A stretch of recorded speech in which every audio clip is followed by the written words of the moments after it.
Welcome to my channel, Mr. Gunawan, trainer and inspiring. Ketemu lagi dengan saya Gunawan, Mr. Gun. Nah, di sini saya sudah memanggil narasumber kita yang kebetulan nih, alhamdulillah ya, dia orang lama banget, yang namanya Wak Ikin. Coba Wak, Yeah. saya siapa? Oke, Wak, salaman dulu. Nah, saya mau tanya. Oke guys, sebelum nonton, jangan lupa pencet tombol subscribe, like, dan tombol loncengnya agar mendapatkan notifikasi video dari Mr. Gun, karena subscribe itu gratis. Nah, saya mau tanya nih, Wak Ikin, kan tadi saya udah sambut ya. Ya. Wak Ikin di sini itu kan sebagai teknisi ya, Pak? Teknisi, ya. Nah, saya mau tanya dulu nih, sebelum ditanya, Wak Ikin boleh ke kamera begini, sama perkenalan dulu. Ya, perkenalkan, nama saya Ikin, usia 57 tahun, kerjanya di asrama haji dari 2002 sampai sekarang. Udah, oke, mantap sekali nih Pak. Ya. Pegang aman Wak Ikin. Oke, Wak Ikin ini guys, jadi Wak Ikin ini adalah petugas teknisi. Nah, sebelum dari teknisi, pastinya Wak Ikin dari bawah dulu ya, Wak. Ya. Nah, saya cuma mau tanya dari awal muasal nih, dari tahun 2002 sampai sekarang kan udah lama banget ya, 23 tahun ya Pak. Ya. Nah, kira-kira dari 2002 itu awalnya gimana sih bisa masuk ke PT dan kenapa bisa selama ini dan betah banget gitu Wak Ikin? Iya. Boleh dulu cerita nih awal masuknya kenapa bisa ke sini? Kan pertamanya saya diambil Pak Haji Sukri dulu tuh. Pak Haji Sukri itu kan di sini kepala UPT. belum UPT, Badan Pengelola Asrama Haji. Nah, itu rumahnya di Bandung. Nah, saya sebelum kerja di sini, kerja dulu di rumah dia. Oh, diajak. Segala macam. Ada yang bocor, ada segala macam lah, bukan nama kerja dulu. Nah, bikin rumah gitu.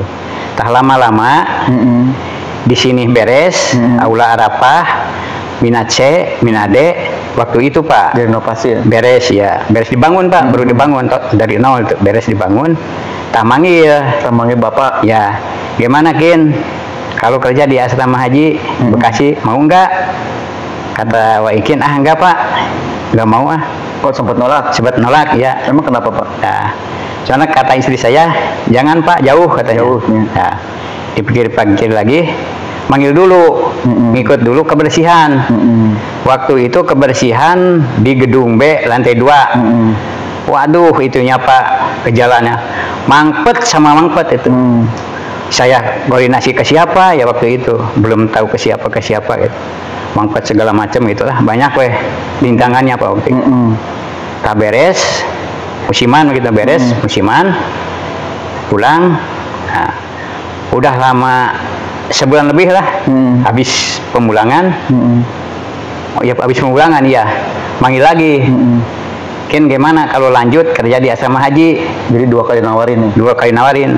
Yang keduanya tolak apa terima? Ditolak lagi Pak. Kenapa? Kata istri, jangan Pak, kejauhan gitu. Oh, di kejauhan deui. Udah ditolak. Oke, terus kenapa? Yang berangkat Elan sama Dirman. Oh, Pak Suherlan sama Pak Dirman. Duaan ya, berdua itu. Kita berdua berangkat. Nah, 2 bulan kemudian Elan sama Dirman Manggil lagi. Wak Ikin. Manggil lagi jualan di daerah Singaparna. Nah, yang ketiga kali kenapa mau? Yang nggak tinggal. Kata saudaranya Pak Haji Sukri, Iya. gimana?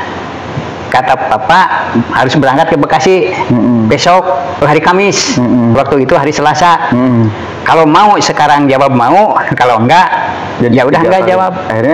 Akhirnya Saya udah apalah. Kata saya nyoba sebulan. oke. Ya udah gak apa-apa, coba dulu katanya. Jadi Nah, mau hari Kamis, hari Rabu berangkat ke rumahnya Bapak ke Bandung. Nah, waktu itu pas Kamis pagi berangkat jam 10 rapat. Alhamdulillah waktu itu nggak dimasukin kebersihan. Langsung Wak Ikin beres-beres apa di sini, nyekat-nyekat gitu Pak, di bawah-bawah nyekat tangga, transisi, iya, di bawah renovasi lah segala macam gitu. Sendiri itu, sendiri. Nah, kalau ada yang susah, manggil Elan sama Dirman, gimana? Tolong bantuin dulu. Ada ya. Sendiri itu waktu itu belum ada mengajak. Belum masih kendal tapi ya. Masih sendiri gitu.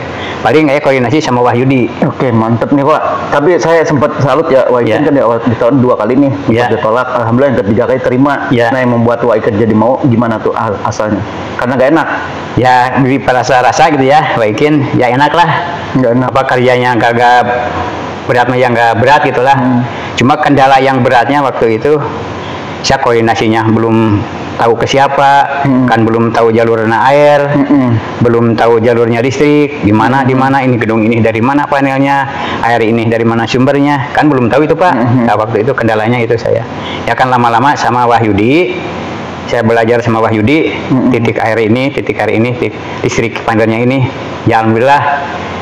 Sampai sekarang Waikin masih kene kerja di mantap luar biasa di Bekasi gitulah di asrama. Tadi saya mau nanya, penasaran nih, yang tadi ngajak itu siapa kepala sini kan? Nah, masih di Bandung. Pak Haji Sukri itu Pak. Ya, maksudnya masih di Bandung. Sekarang udah almarhum, udah meninggal, ya. Jadi banyak banget jasa beliau ya. Alhamdulillah. Itu yang dari Tasik kebanyakan Pak, berapa orang? 8 orang kalau gak lupa. Terus ya Bangsa Asep Muhlis, Jumara, ya dari Tasik Masih ayah. Itu dia yang masukinnya dia itu Pak. Alhamdulillah, berarti Pak Haji Sukri ini adalah orang yang berjasa ya, guys, untuk apa namanya itu, untuk Waikin ya. Jadi sampai sekarang Waikin kalau bukan jasanya beliau nggak ada di sini ya. Ya nggak mungkin. Walaupun udah 2 kali ditolak tapi diterima, alhamdulillah ketika rezeki ya Pak. Nah, terus yang saya mau jadi tanyaan nih, pertanyaan saya, istri Bapak tadinya kan nggak boleh 2 kali. Kenapa akhirnya membolehkan pas ketiga kali akhirnya boleh? Ya kan kata Waikin begini, gimana mah? Dan itu udah manggil lagi, Bapak harus kerja di Bekasi gimana? Ya udah terserah Bapak aja katanya. Tapi kan pulang bisa sebulan sekali gitu. Karena saya udah nanya ke Bapak, gimana Pak kalau pulang sebulan sekali? Sebulan sekali bisa. Ya udah bisa sebulan sekali gitu Pak. Alhamdulillah akhirnya menemukan titik temu ya. Nah, terus yang berikutnya nih Pak, tadi kan Bapak ngomongin Tasik, berarti Bapak asli Tasik ya? Tasik ya. Sadayana sareng orang dia. Iya Tasik. Bawaan Bapak. Iya. Tetangga kayak Pak. Iya, Jumara jalan itu banyak. Jadi guys, jadi Pak Waikin ini ya orang Tasik. Alhamdulillah sampai sekarang bekerja 23 tahun ya. 24 ya kan sampai sekarang. Nah, akhirnya kenapa sampai sekarang bisa menikmati, padahal waktu pertama kan nggak diizinin ya? Jadi izinin. Bisa dinikmati, kenapa Pak? Ya alhamdulillah gitulah, kerja di sini betah, ada apa nyari-nyari lagi kerjaan susah. Gimana nyari lagi kan, harus anggot kan sekarang mah gitu, harus pakai segala macam persyaratan, segala kan berat persyaratan sekarang harus segala macam gitu. Makanya lah dipikir-pikir saya lah, dinikmati gitu Pak lah, disyukuri. Jadi saya pertanyaan juga, ini kan background tadi pekerjaan itu kan teknisi ya, bukan teknisi sih, lebih ke sipil ya, kayak bangunan gitu ya. Iya gitu. Nah, sekolahnya di bidang apa nih Pak? Pembelajarannya ada kan pasti. Nah, waktu itu saya sekolah mah SD. Ya, maksud ada pelajarannya nggak, benerin talang apa pipa segala macam? Nggak ada. Nggak ada itu. Betul atau tidak? Nggak ada dong. Alhamdulillah nggak ada. Jadi skillnya mencari sendiri ya? Iya. Jadi nggak ada pelajaran apapun? Nggak ada. Berarti zaman dulu mah Bapak masuk gampang ya?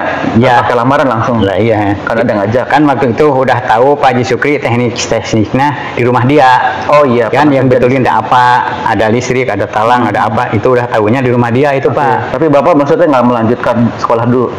Ya sekolah itu Pak, kan saya orang tuanya nggak ada. Bapak juga saya waktu kecil udah nggak ada, meninggal. Saya juga kagak tahu warnanya Bapak gitu saya. Karena waktu itu udah meninggal katanya. Kan saya ibu sendiri gitu. Lah kalau bisa disebut kalau di kampung mah orang gak mampu gitu Pak lah, orang tua saya gak mampu lah gitu. Tapi alhamdulillah Bapak dengan bekerja di Bekasi kan 24 tahun dari mulai muda ya, masih muda bujangan ya. Sampai enggak istri, udah beristri, terus sampai punya anak, sampai sekarang ada cucu, udah cucu 5, anak 3 ya. Itu kan udah lama banget ya guys. Jadi ada nggak, ini kan Bapak udah lama banget ya, ada petua, ada kata-kata motivasi buat anak muda. Iya. Kan Bapak juga ada anak ya. Ada motivasi nggak biar kayak Bapak nih kuat tahan lama kerja, gimana Pak? Boleh ngeliat kuat biar tahan lama itu apa, kerja triknya apa, rahasianya apa biar bertahan lama? Biar tahan lama lah, itu mah yang dipertahankan gitu Pak, dipertahankan ya, dibetah-betahin. Soalnya begini, nggak ada orang yang betah di kerjaan di perantauan gitu Pak, nggak ada. Kalau nggak ngingetin gimana kebutuhan rumah tangga, kebutuhan ekonomi gitu kan, jadi dibetah-betahkan ya, dibetah-betahin gitu ya. Kan semua orang ya pastilah di daerah orang kagak ada bakalan betah gitu Pak. Kalau enggak dipaksain betah-betah sendiri gitu Pak. Berarti sekarang udah betah banget ya, udah menyatu alhamdulillah itu ya. Asal haji. Ya. Terus ada ini nggak Pak, pesan-pesan kan Bapak ada, tapi ngelainin jamaah haji juga kan? Ya enggak gitu kan, ada di sini kan kalau hari biasa ada yang nginep anak sekolah. Ya bukan jamaah haji aja. Bukan jamaah haji doang gitu Pak, di sininya anak sekolah ada yang nginep-nginep, ada segala seminar apa kan itu harus dijagain saya listriknya, airnya gitu Pak. Karena malam kan anak sekolah nginap, takut ada kekunci, listriknya mati, airnya mati. Kan pasti di situ banyak suka duka ya Pak. Pasti suka dukanya itu yang ngeri itu malam. Misalkan ada keran patah, kan gimana caranya? Takutnya. Kan harus nyetop dulu dari pusatnya, dari sumbernya, gimana ini caranya? Oke, kalau senangnya apa?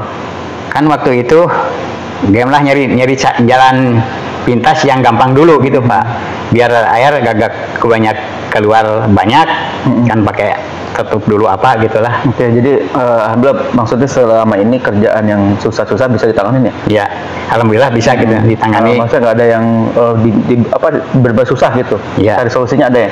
Ada baik lah gitu, ada baik jalan buat buat ngebetulinnya gitu, buat jalannya adalah gitu, gimana lah. Tapi Bapak lagi jalan interaksi dengan jamaah, tapi lebih ke membereskan fasilitas asrama, asrama haji. Iya, yang penting kan butuh air, butuh apa kan. Berarti mereka nyaman ya. Yang nyewa mah nggak tahu apa-apa kan. Nggak mau tahu yang penting. Ya nggak mau tahu listriknya lah, airnya lah kan, pengguna begitu Pak. Kan harus itu tanggung jawab berat kita yang di sini. Depannya ada satu lagi ya, saya dengar-dengar Pak Waikin ini kan udah lama banget 24 tahun, pasti di kampung mah banyak bandanya ya. Katanya banyak banget jadi juragan sawah nih, banyak. Nggak apa-apa buat motivasi. Ya adalah alhamdulillah gitu Pak.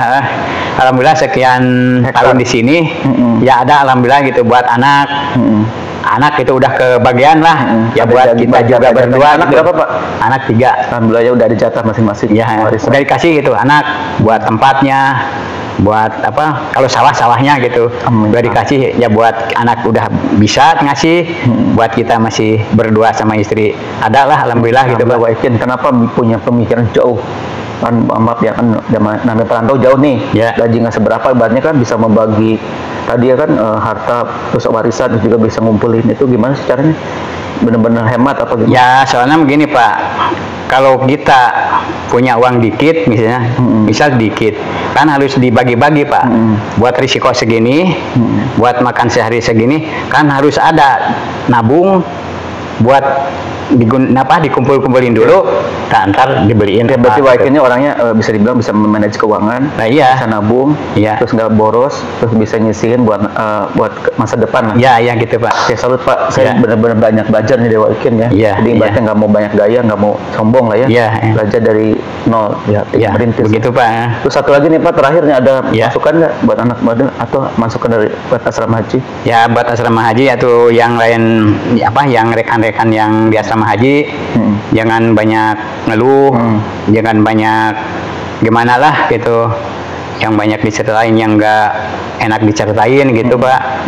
Harus menikmati pekerjaan, harus disyukuri tekun, kalau bahasa kampung tekun karena pekerjaan gitu Pak lah. Oke, mantap nih Pak, saya banyak belajar dari Waikin ya. Terima kasih Pak udah mau diwawancarai ya, mudah-mudahan jadi bisa dibilang motivasi atau petuah pelajaran buat kita semua yang masih muda ya, jangan sampai banyak mengeluh. Sama buat Waikin juga masih gitu, buat yang lain, buat teman-teman yang banyak gitulah.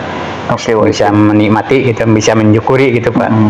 Mantap, Waikin banyak belajar, terima kasih ya.